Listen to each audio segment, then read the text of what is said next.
Dans la vidéo d'aujourd'hui, je vais te donner une astuce en or massif pour t'aider à devenir incontournable. Si tu veux devenir un artiste incontournable pour vendre plus de dates, vendre plus d'albums, streamer plus et avoir un impact beaucoup plus important sur l'industrie musicale, regarde ce qui va suivre dans cette vidéo. Bonjour à tous, bienvenue dans cette vidéo. Je m'appelle Tariq, je suis producteur, éditeur et artiste à succès, plusieurs fois certifié disque d'or et de platine. Et aujourd'hui, j'aide des artistes et des producteurs indépendants à vivre de leur musique.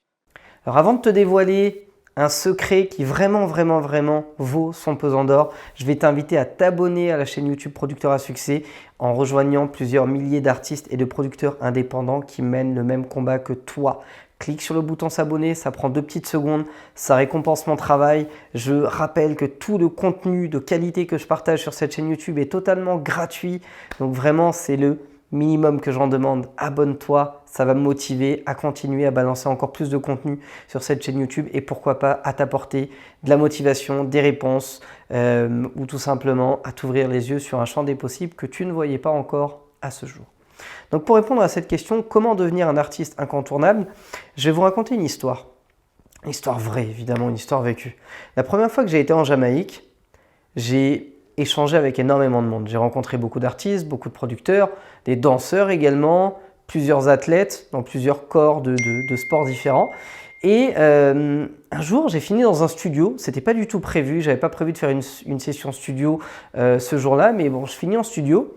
Et puis je discute avec l'ingénieur du son et il me fait découvrir, à l'époque je ne savais pas ce que c'était, je ne savais pas que ça existait, donc c'était il y a plusieurs années, il me fait découvrir le principe du One Rhythm. Le One Rhythm, pour ceux qui ne connaissent pas, c'est un compositeur, donc un producteur musical qui crée une bande instrumentale et qui va aller chercher plusieurs artistes et chacun va enregistrer sa version sur cette même instrumentale. Vous avez l'inverse des fois, on a un a cappella et plusieurs remixes dessus. Là, c'est dans le sens inverse. On a une instru et on a plusieurs vocaux qui vont venir se mettre dessus. Et chacun a sa version. Tu peux avoir Sean Paul sur la piste 1, tu peux avoir Sizzla sur la piste 2, Allen sur la piste 3, etc. etc. Et je dis putain, c'est une idée, tu sais, moi en tant que beatmaker, c'est un truc que je pourrais faire, tout ça, ouais, c'est cool. Mais est-ce que tu produis aussi des artistes? Et il me dit, ouais, je produis des artistes, tiens, justement, regarde, sur le dernier One Rhythm qui est sorti, là, il y a mon artiste. Donc je prends le disque, je regarde, et je lui dis, attends, il y a ton artiste au milieu de Sean Paul, au milieu de Tarrus Riley, au milieu de Allen, de Jah Cure, de Sizzla, de toutes ces grosses stars mondiales du reggae. Je lui dis, mais comment t'as fait pour le mettre là? Qu'est-ce qui t'a aidé à convaincre tous ces gars-là d'associer leur nom sur un projet avec lui? Et là, il éclate de rire. Je dis, merde, il a fumé trop de weed, il y a un truc qui va pas, qu'est-ce qui s'est passé? Il éclate de rire et dans son anglais de chantier, il finit par me dire, mais non, mais j'ai pas été les chercher. J'ai fait un One Rhythm et je les ai payés pour poser dessus. Et une fois que j'ai eu tous les gros noms, j'ai mis 2 titres de mon artiste dessus. Et comme ça, quand des organisateurs de festivals en Europe, aux États-Unis ou en Amérique du Sud cherchent à programmer des artistes, j'envoie une bio de mon artiste et j'envoie le One Rhythm où il est à côté de tous ces artistes-là. Et les gens, ils croient qu'on fait partie du même game, qu'on est au même niveau. Ils comparent du coup mon artiste à des grosses stars mondiales du reggae. Et quand ils demandent le prix et qu'ils se rendent compte qu'on coûte 10 fois moins cher, c'est moi qui vends les dates et pas les gros. Et là, je me dis, putain, soit ce gars-là est complètement barge, soit c'est un génie du marketing. Donc je me suis dit, ok, on va essayer de le faire. Je suis rentré en France et ce que j'ai fait, c'est que j'ai organisé un événement. C'était un concert plein air. J'ai fait venir 3 têtes d'affiche plus mon artiste.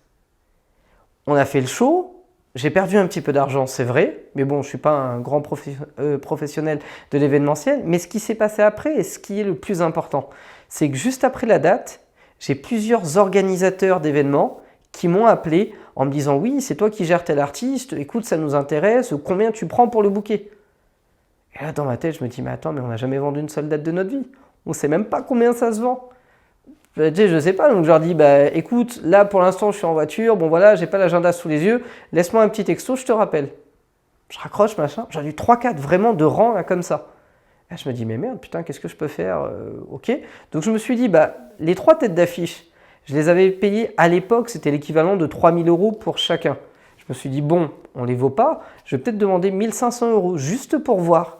Et puis, je baisserai à 1 000, même à 500, franchement, on était prêt à faire la date. Donc je rappelle les 3-4 gars et je leur dis ouais c'est ok, bon par contre on a 1500 € la date, machin, etc. Et ils me disent ah ouais 1500, ouais ben c'est bon, vas-y, est-ce que tu es dispo tel jour? Ouais je suis dispo. Bon bam, c'est bon, tu m'envoies le contrat, c'est signé. La première fois de ma vie que j'ai vendu une date, c'est exactement comme ça que ça s'est passé. C'était magique. Alors à la question comment devenir un artiste incontournable, eh bien il suffit de créer un environnement dans lequel le public va vous comparer à des gros artistes. Si demain vous vous retrouvez sur un projet de compile où il n'y a que des gros artistes plus vous ou votre artiste, vous ou votre artiste allez créer une attraction massive vers ce que vous faites. Parce que, remettons-nous dans un contexte, demain tu as une compile Énergie Music Hit qui sort, il n'y a que des têtes d'affiche, que des stars mondiales. Et il y a 2 inconnus dessus. À votre avis, qu'est-ce qui se passe? Universal, Warner, Sony, Play2, Because, tous les gros labels vous appellent. Oui, bonjour, qui êtes-vous? Qu'est-ce qui se passe? Est-ce que vous êtes signé? Est-ce que vous seriez intéressé pour qu'on se rencontre? Etc. etc. Pourquoi? Parce que dans leur tête, ils se disent quoi? Le mec, il est à côté de Guetta, de Black Eyed Peas, de J Balvin, de trucs, de bidule, de machin. Forcément, il doit se passer un truc sur lui. On ne sait pas qui c'est, on n'en a jamais entendu parler, mais ça crée toujours cet effet-là. Ça donne envie d'aller plus loin. Demain, vous organisez un événement. Vous programmez les 5 plus grosses têtes d'affiche du pays, là, maintenant, tout de suite. Et vous mettez un artiste qui est complètement inconnu. Qu'est-ce qui va se passer? Si vous ne le mettez pas en première partie, évidemment. Vous le mettez vraiment genre juste avant la plus grosse tête d'affiche. Qu'est-ce qui va se passer? Visuellement, les journalistes vont se dire « c'est qui cette révélation ?» Visuellement, le public va se dire « c'est qui cet artiste ?» On va streamer, on va shazamer, on va aller regarder ce qui se passe, etc., etc. Visuellement, les tourneurs, les organisateurs, les programmateurs de festivals, ils vont se dire « c'est qui cet artiste? Qu'est-ce qui fait que lui s'est retrouvé là plutôt qu'un autre? Comment il a réussi à faire ça? Est-ce qu'il est au même niveau? Est-ce qu'il fait partie de leur équipe? Est-ce qu'il a toute une industrie derrière lui? Est-ce qu'il est produit par un gros bonnet? On ne sait pas. Et du coup, on vient à la pêche aux informations. Et ça fait de vous un artiste incontournable ou un producteur incontournable. Donc mon conseil, si vous voulez devenir incontournable, c'est de vous retrouver sur des supports et idéalement sur des supports de communication aux côtés d'artistes incontournables. Et tout le monde va vous considérer comme eux. Merci d'avoir été attentif à cette vidéo. J'espère que ça va vous apporter beaucoup d'inspiration et une vision plus sympathique sur ce que vous pourriez faire pour devenir incontournable. Si jamais c'est le cas, lâchez-moi un gros like. Abonnez-vous à la chaîne YouTube Producteur à Succès. Pour ceux qui veulent avoir encore plus d'informations de ce style et qui n'ont pas encore rejoint la formation PIS, je vous propose une formation totalement gratuite. Ça dure 1 heure, 1 heure et quart. Vous êtes en live avec moi. Vous avez toutes les informations en description de la vidéo. N'hésitez pas à vous inscrire. Je peux vous garantir que ce sera pas 1 heure de temps qui sera perdue. Vous allez apprendre énormément de choses. Si là, déjà, en l'espace de 7-8 minutes, je vous ai appris des choses, imaginez ce qui va se passer sur une formation live avec moi. C'est totalement gratuit. Même pas besoin de bouger de chez vous. Tout se passe online. Donc vraiment, profitez-en. Merci encore une fois pour votre attention. Passez une excellente journée. Déchirez tout et je vous dis ciao, ciao.